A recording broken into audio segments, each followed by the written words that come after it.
Louvado seja nosso Senhor Jesus Cristo. Para sempre seja louvado. Meus irmãos, minhas irmãs, Jesus continua ensinando no Evangelho de Marcos.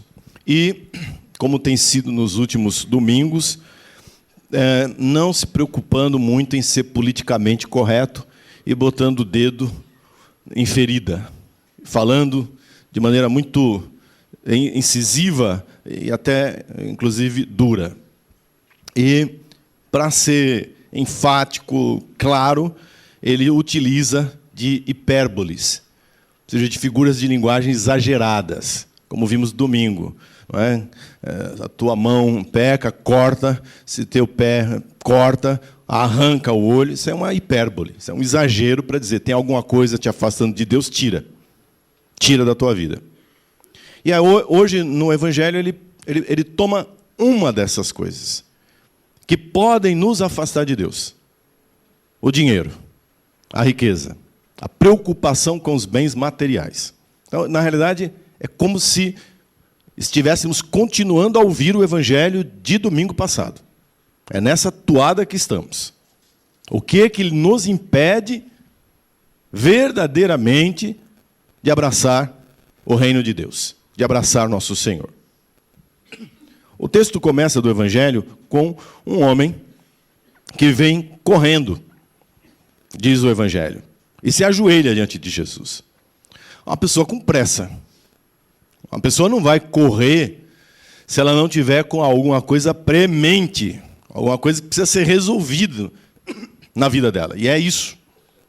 Ela vem com uma pergunta que deveria e deve ser a grande pergunta da nossa vida. O que eu devo fazer para receber a vida eterna?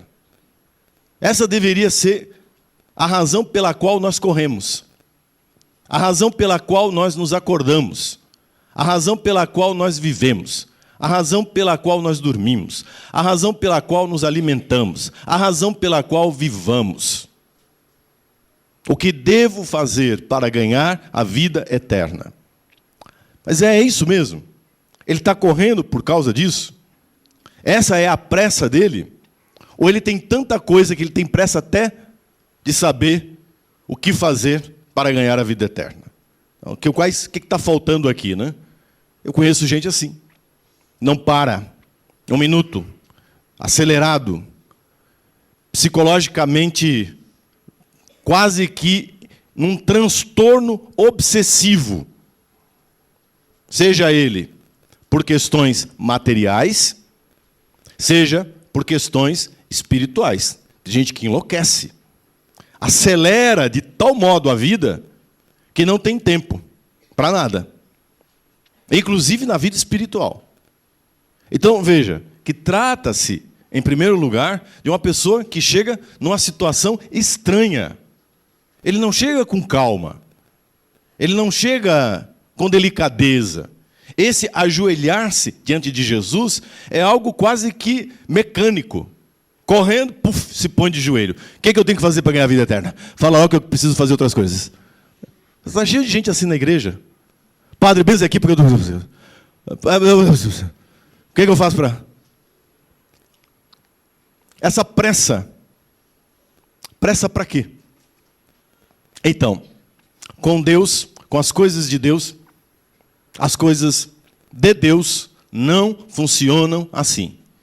E tudo que você tiver com Deus na sua vida não será assim. Bom mestre, diz ele, o que devo fazer? Jesus toma então da frase, da pergunta, uma palavra, para saber se ele estava entendendo o que ele estava dizendo. Para que agora ele desacelere. Bom, você me chamou de bom. Você sabe o que significa bom? Bom de verdade? Quem é verdadeiramente o bom, o bem? Só Deus é bom. Só Deus é o bem. É isso? Você está me chamando de Deus? Esse ajoelhar-se aqui na frente foi uma freada? Ou é, de fato, um símbolo de adoração? Porque tem gente que vem para a igreja freia na entrada, né? Nossa, vai entrando ali, aí se lembra que tem que fazer genuflexão. Tem adoração nenhuma. Uma freada estratégica para não cair na entrada. Entra. Uma pressa, né? De achar... Entra assim, ó. Está procurando a luz do sacrário, né? Com certeza, né? Numa igreja, procurando onde é que está a luz vermelha, que indica onde está o Santíssimo Sacramento, que é para fazer a reverência ao dono da casa, ao Senhor da casa, que é Deus. Mas há uma pressa em nós, há uma aceleração em nós, que tira a consciência do que nós estamos fazendo. Sim ou não, meus irmãos? Porque para ter consciência do que eu estou fazendo aqui, do que eu estou fazendo no meu trabalho, do que eu estou fazendo no meu casamento, do que eu estou fazendo nos meus negócios, do que eu estou fazendo no meu lazer, é preciso parar e pensar. É preciso refletir. É preciso vida interior mínima, básica. Você me chamou de bom. Você tem consciência do que você acabou de dizer? Você está dizendo assim, bom mestre, porque eu sou um mestre como outros mestres em Jerusalém? Porque se você está dizendo que eu sou mais um mestre, você deve ter procurado outros. E vai ser mais uma resposta. E está cheio de católico assim. Uma hora pergunta para um, outra hora pergunta para outro, e pergunta para outro, e todo mundo ele quer saber. E é uma curiosidade sobre as coisas de todo tipo. Mistura filosofia com teologia, com esoterismo, com umbanda, com quimbanda, com... E é uma salada. Você me chamou de bom. Você tem consciência do que significa me chamar de bom, porque só Deus é bom. Jesus está dizendo assim, tá, eu sou Deus. É isso que você está dizendo? Você está me chamando de Deus porque é isso que eu sou. Eu sou Deus. Mas não, claro que não. Óbvio que não. Não havia nesse homem, daqui a pouco eu vou provar. A Bíblia, o Evangelho prova que não. Que ele não vê Jesus como mestre verdadeiro, com M maiúsculo. Mestre no sentido daquele que ensina, da sabedoria encarnada, que nós lemos na primeira leitura. Que por essa sabedoria eu troco tudo, eu deixo tudo. Salomão dizendo na primeira leitura, no livro da sabedoria, que para ele a sabedoria é mais cara, é mais importante do que todo o ouro, toda a prata, todo o tesouro, tudo que ele tinha recebido e acumulado como rei de Israel, nada valeria diante da sabedoria que Deus lhe dava. Ele trocaria tudo, ele entregaria tudo pela sabedoria, por Deus. Então você está dizendo isso? Que eu sou o teu Deus? Você está cumprindo os mandamentos? Vamos ver se eu sou Deus mesmo. Vamos ver se eu sou Deus, se eu sou bom, se eu sou o mestre, se eu sou a tua sabedoria. Você tem cumprido os mandamentos? É interessante, porque nosso Senhor, ele apresenta a segunda tábua dos 10 mandamentos. Perceberam isso? Quando ele elenca os mandamentos, ele não elenca todos, mas ele elenca alguns mandamentos. E todos eles dizem respeito ao amor ao próximo. É a segunda tábua da lei. Tem a primeira, que são os mandamentos a Deus, amar a Deus sobre todas as coisas. E a segunda tábua da lei, o amor ao próximo, e ao próximo como a si mesmo. Jesus elenca para ele as leis que dizem respeito ao amor ao próximo. E ele disse que sim, que ele cumpria tudo, que ele fazia tudo direitinho desde que ele era criança, desde que ele se lembra por gente. Jesus disse, que bacana, olha, eu estou aqui diante de um santo. É assim que eu me sinto, como Jesus, atendendo algumas confissões. Vou falar disso sim, vou. Tem pessoas que vêm se confessar e se ajoelham no confessionário ou se sentam do nosso lado e dizem assim, padre, eu nem sei o que falar, porque eu não tenho pecado. Assim, eu fiquei ali, sentei, pensei, e eu, olha, de verdade, não sei o que dizer para o senhor. Falei, mas estou praticamente atendendo Santa Maria Gorete aqui. Aí, uma pergunta. Há quanto tempo faz que você não se confessa? Eu tenho 5 anos. Vamos começar por aí, meu irmão? 5 anos sem se confessar. A Bíblia diz que o justo peca num dia 7 vezes. O justo peca num dia 7 vezes. E você, há 4, 5 anos sem se confessar, não tem pecado? É esse menino aqui, o santo. Isso aí eu faço tudo. E aí qual é a resposta que você escuta? Eu não mato, eu não roubo. Não é assim? O que eu vou confessar? Eu não mato, eu não roubo. E aí se você apertar e começar a conversar, você vê que a pessoa mata e rouba, sim. Mata de outra maneira, mata com palavras, mata com indiferença, mata a vida espiritual porque não tem vida de oração, por aí vai. E rouba o tempo precioso, rouba o tempo dos outros, não é? Tira dos outros o direito que o outro tem, a verdade, e por aí vai. Mas ele não tem análise, compreende isso? Ele não tem um pensamento analítico, ele não tem um pensamento crítico, ele não tem um pensamento crítico sobre ele mesmo. Ele se acha bom, ele se acha santo, ele se acha perfeito, mas está cheio de católico assim. E esse é o estrago que uma falta de consciência causa numa pessoa. A pessoa se achar santa, a pessoa se achar perfeita, a pessoa se achar, porque vou na missa do domingo. Amigo, você não faz mais que a sua obrigação de vir à missa no domingo. É tipo assim, você não está fazendo nada. Nada. A não ser receber bênção, graça, por estar vindo à missa ao domingo. Aí o cara acha que porque sendo o traseiro aqui, uma vez por semana, nem de missa diária a pessoa é. Nem de missa diária a pessoa é. Nem se esforça para vir uma ou outra vez na semana na missa. Tem missa de quarta-feira, 7h30. Podia vir direto do trabalho e participar 30 minutos. Por fome da palavra, por fome da Eucaristia, por amor a nosso Senhor. Não há um esforço. Não estou dizendo aquele que não pode, em hipótese alguma. Não, estou dizendo aquele que pode. Mas por vir à missa no domingo, se Jesus perguntasse, tudo isso eu tenho feito, tudo isso eu tenho cumprido, tudo isso eu tenho feito desde que sou pequeno. Eu não mato, eu não roubo, eu sou santo. Estou de boa com a minha consciência. Aí já chegou o pianinho, quer dizer que é para eu acabar.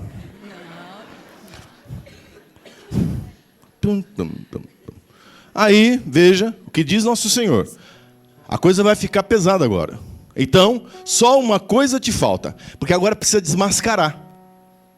Nosso Senhor precisa desmascarar. E como é que Nosso Senhor desmascara? A pessoa que não tem senso crítico, que não tem bom senso.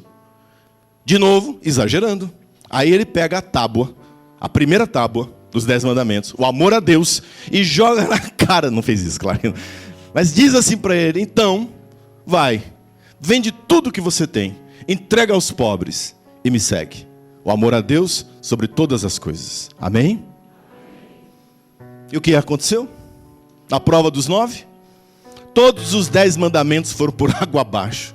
Porque é o primeiro mandamento que comanda todos os outros. Ainda que eu desse meu corpo em chamas em favor dos pobres, se eu não tiver amor, de nada valeria. Se eu falasse a língua dos anjos e dos homens sem amor, seria como um sino que retine, que bate, e não diz nada, e não funciona. Faltava amor. Foi embora triste.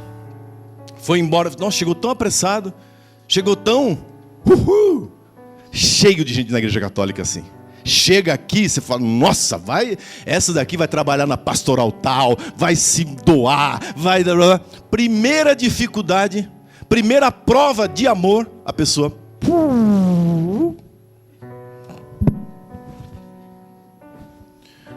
Esse padre não tem condição. Essas ministras chatas. Esse pessoal da música. Muita gente. Eu já contei isso para vocês, né? Que uma pessoa me disse que gosta de vir na gruta quando não tem ninguém. Padre, eu amo a gruta. Eu fiquei tão feliz no dia que eu encontrei essa pessoa no supermercado. Padre, eu amo a gruta. Nossa, eu já vi o senhor lá. Qual missa que você foi? Não, um dia o senhor chegou de batina e passou. Porque eu gosto de ir na gruta quando não tem ninguém. Então, a pessoa entra empolgada, entra numa pressa, entra se ajoelha e sai cabisbaixa, entristecida. Por quê? Porque não tinha capacidade de amar a ponto de se desprender de tudo. Essa é a lição do Evangelho. Os apóstolos ficaram assim espantados e Jesus vai dizer: é mais fácil o camelo passar por um buraco de uma agulha do que entrar no reino dos céus. De novo, é uma hipérbole. É um modo exagerado de dizer. Então, Santo Ambrósio traduziu da seguinte maneira, só para você ter uma ideia, a interpretação, são várias que tem sobre esse buraco de agulha. Mas uma bonita é de Santo Ambrósio, que vale porque a gente sabe o que é isso hoje. Na entrada da cidade de Jerusalém, haviam... como é que se chama isso? Como se fossem portas, como se fosse estacas. Muito obrigado. Estacas colocadas para que a pessoa fosse obrigada a deixar todas as bagagens que trazia ali. E não entrar com carroça, não entrar com camelo, não entrar com cavalo, para não assustar, para não poluir, para não, enfim, não virar um caos, principalmente no centro da cidade. Nós temos isso hoje. Temos, sim ou não? Que em alguns lugares tem umas barras de impedimento, mas é isso. Para entrar no céu, ou você desarma-se, despede-se, põe a bagagem, o peso do que você está carregando no chão e verifica o que vale a pena entrar. Primeiro, o que eu estou carregando aqui que não tem utilidade nenhuma? Porque o que eu quero é entrar em Jerusalém, amém? O que eu quero é entrar na paz. O que eu quero entrar é na felicidade. O que eu quero entrar é na minha casa. O que eu quero viver é meu casamento. E aí, carregado com esse monte de coisa, não vai dar certo. Eu tenho que deixar algumas coisas para trás. Esse é o buraco da agulha. O buraco da agulha é aquele momento que você diz assim: com isso daqui meu casamento não vai dar certo. E como eu quero meu casamento, isso aqui vai ficar para fora. E não são só coisas ruins não, pecados, vícios, não. Isso aí com certeza. Primeira coisa que sai. Inclusive coisas que seriam legais, boas, mas por causa de algo maior, amém? Algo melhor, eu consigo viver sem isso.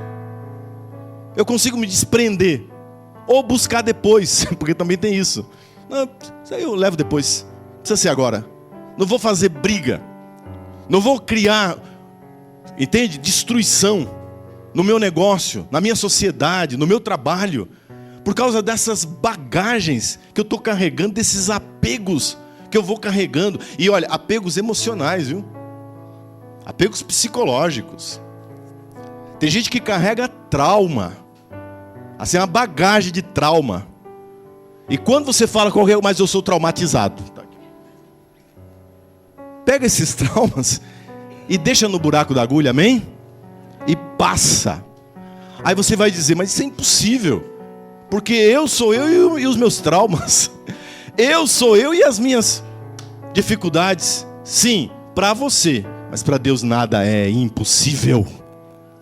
Deus te cura dos traumas. Deus te cura desse peso que você carrega. Deus te alivia dessa carga que com tanta dificuldade você tem carregado em vão. Meus irmãos e minhas irmãs, quantas pessoas que você conhece que não são felizes por causa desse apego à matéria, por causa desse apego às coisas desse mundo? E quantas pessoas, e agora eu vou dizer uma palavra que você pode chocar alguns, e quantas pessoas que nem católicos são direito e que são completamente desapegadas, sim ou não? Essas pessoas já chegaram no céu antes da gente. É isso que Jesus quis dizer quando ele disse que as prostitutas e os publicanos vos precederão, entrarão na frente de vocês no reino dos céus. Muita gente, eu conheci, e tenho pessoas do meu convívio, que por um motivo ou por outro, não estão aqui conosco, mas são de um despreendimento, e eu digo na cara dessa pessoa, sabe como é que vai terminar a sua história? Abraçado com Jesus. Porque impedimento já não há mais nenhum. Você não carrega bagagem nenhuma. Você só precisa descobrir que o abraço que está faltando é o de Deus. Aliás, que eu acho que está faltando. Porque quem sou eu? Não é verdade? Às vezes a pessoa já está nesse abraço e eu é que estou Então feche seus olhos, convido você nesta manhã. Essa palavra é muito para nós, viu?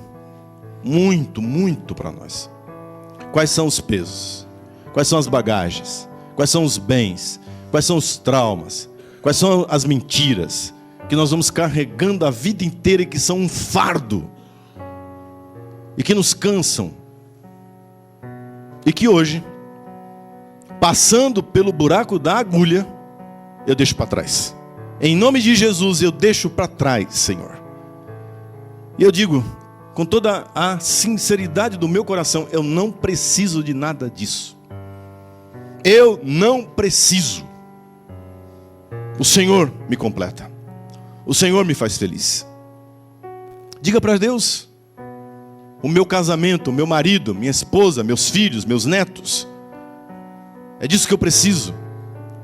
Da paz, da segurança que o Senhor me dá no meu coração nesta manhã.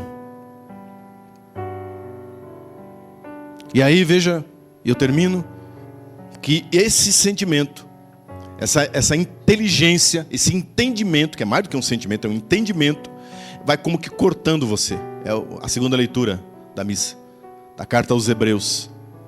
Está sentindo aí? O corte da palavra vai cortando de você, separando medula, ossos, carne, nervo, e vai dizendo assim, ó, isso sim, isso não, isso fica, isso sai.